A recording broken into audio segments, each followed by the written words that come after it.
Hello. Um, Not very hip, but I don't care.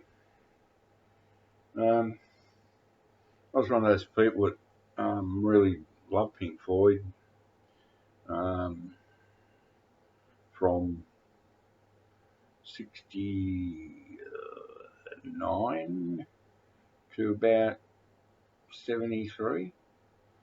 Um, sure, I had the singles with Sid Barrett, the two hit singles, but I cannot get into those two albums, the Sid Barrett with Pink Floyd at all. Um, some good songs there, but uh, I put them in the same basket as the Moody Blues at the time in '69. I thought, oh, geez, it's like the Moody Blues. It's a bit more far out than the Moody Blues, but I don't know.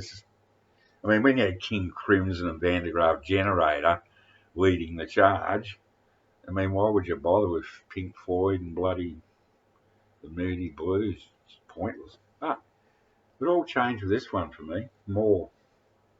Um,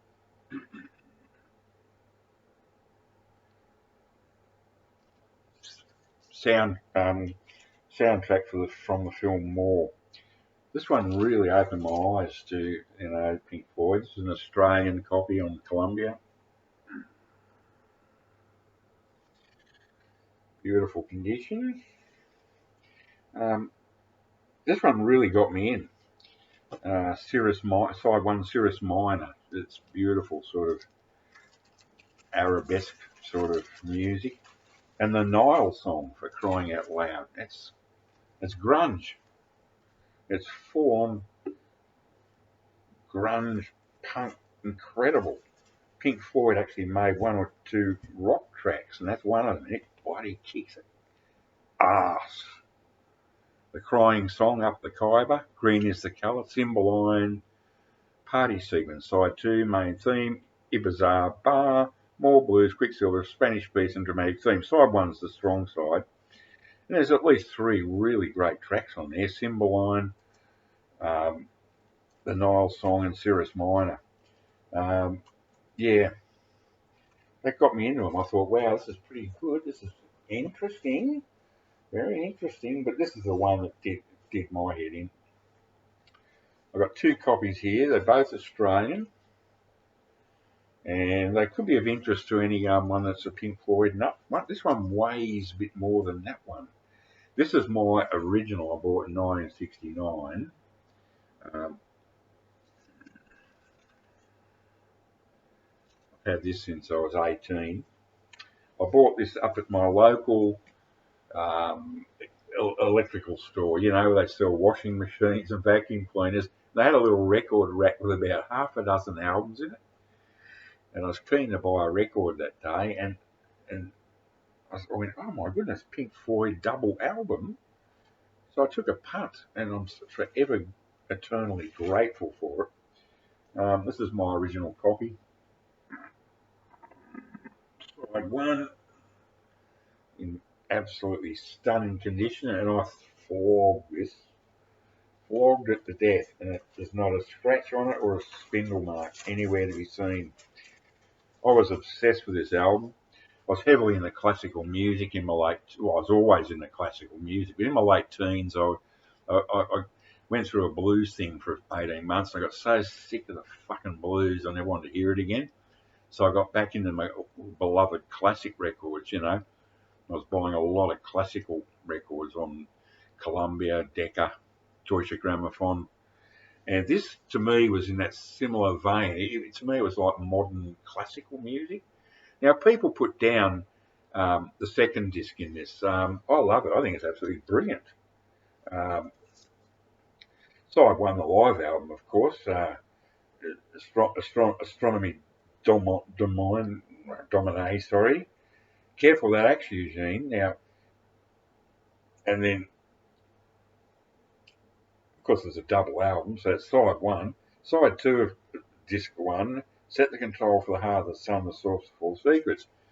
My God, this is live. It's that's where krautrock starts. That is krautrock, where krautrock comes from. I mean, sure, there's a few kraut rockish things going on, but this is like the daddy-o. This is the one. You can hear the influence on bloody Tangerine Dream on this. This was so influential. And I love the studio album. I absolutely love it. I love Richard Wright's stuff. Roger Waters is great. David Gilmour, The Narrow Way. My God, that's frightening, that music. It's like the theme to a horror movie. And the only weak one's Nick Mason. But luckily it's right at the end. It's not bad. It's not great. But what I wanted to point out to... now, that's my original. This one I got later, and it's got a completely different feel and look to it. See how more... I mean, this is my horrible... This is a yellow house. It's just computer. You know, everything is yellow, but it's not as yellow as you're looking at, as you see. This, see how sort of contrasty. This one's much more soft and... they're both Australian copies. This is a later copy, which I just picked up somewhere. I just wanted to get another copy, and it was available, and I just jumped on it. And it's in even better condition than my original, because I've only played this one once.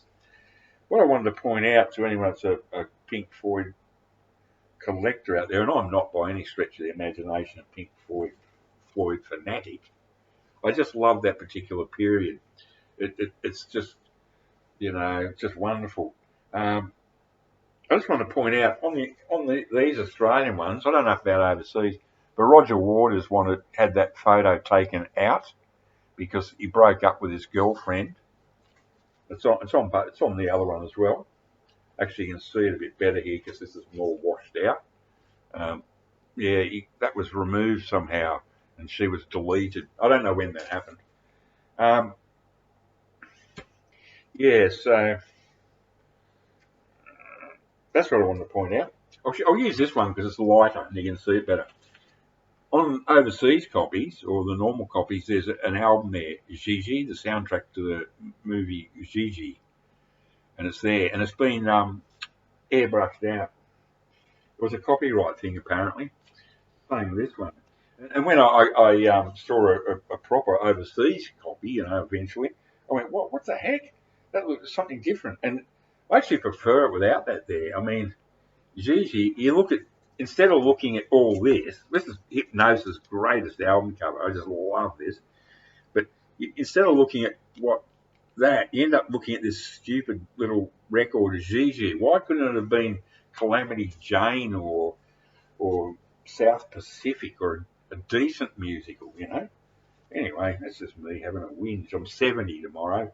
This is my last while, you know, that record's from 69 and I'm 69 until tomorrow. So, this is it. Tomorrow I'm officially ancient. After Moore and Ummagumma, I was so really into those two. And then this one did not disappoint either. I love Adam Hart Mother. Absolutely love this album. Great cover. Brilliant cover. Unfortunately, this is my Australian original, which I've had since 1970, in stunning condition. No spindle marks, no scratches, and I played this a lot. I love it. I love all of it, but especially Alan's Psychedelic Breakfast. Being an old acid head myself, I can always hear when someone's tripping. I can hear it in John Lennon's voice on Lucy in the Sky with Diamonds. I can hear it on a John Cale song called The Jeweler, and I can hear it in Alan's Psychedelic Breakfast. There's a slight metallic.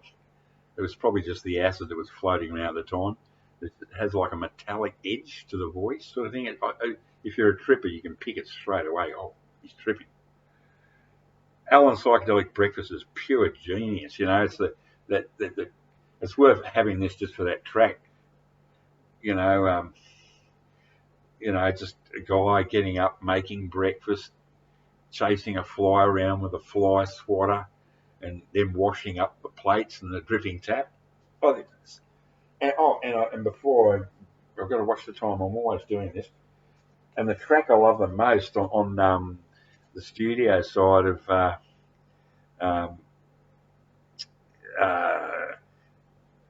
Ummagumma, Grooving with a Pict. gathered together in a cave. Here it is. Sorry, Roger Waters track. Several species of small furry animals gathered together in a cave and grooving with a pick. I love that. Unbelievably love that because he goes in a sing. I don't know who's doing the vocals. Probably Roger Waters. He's doing it in a Scottish accent. He's going fucking fiery horn. We're going. Oh my god. Anyway, better hurry up. I'm running out of time as I usually do. This album I don't like. It's metal. I just don't like it. I had Obscured by Clouds, which I played twice and just got rid of. Absolute garbage. But I've always liked the inside picture here. I do like that one track on side one, the opening track, One of These Days. The rest of it I don't care for, and I cannot listen to this because I only had one bad trip in my life, and it was while I was up in the Blue Mountains in Sydney, in the primeval forest there, and I take this and I played it while we're on White Lightning acid, and it was a big mistake. I had to drive all the way back from the Blue Mountains to Sydney, having a bad trip, and I haven't been able to listen to it since. So I have not heard that since 1972. And to finish up, yeah, they sold out. I just wanted to show it though. I didn't own this because everyone had it along with what's it, Crunchy Granola Sweet, the ghastly Neil Diamond, Hot August Night. You know, all the people you didn't want to hang around with, they always had the Moody Blues, Neil Diamond, and Dark Side of the Moon. So I didn't buy this until years later. It is a great album. I much prefer Wish You Were Here, which I have on CD. But this one I can recommend. It's got the poster. It's got all the bits and pieces in here. But this is a Dutch, Netherlands, 1973. Great sound. I looked up to see what people said, and there are so many bad sounding Dark Sides of the Moon. I recommend that one if you see it. It's made in the Netherlands. 12 minutes, better hurry up. It's 1A, whatever that number is, you can read it. I can't read the numbers backwards. So I can recommend that if you want to hear a really good sound. You played it recently, and I went, yeah, it sounds damn good. I never thought I'd do a Pink Floyd video, but I just did it.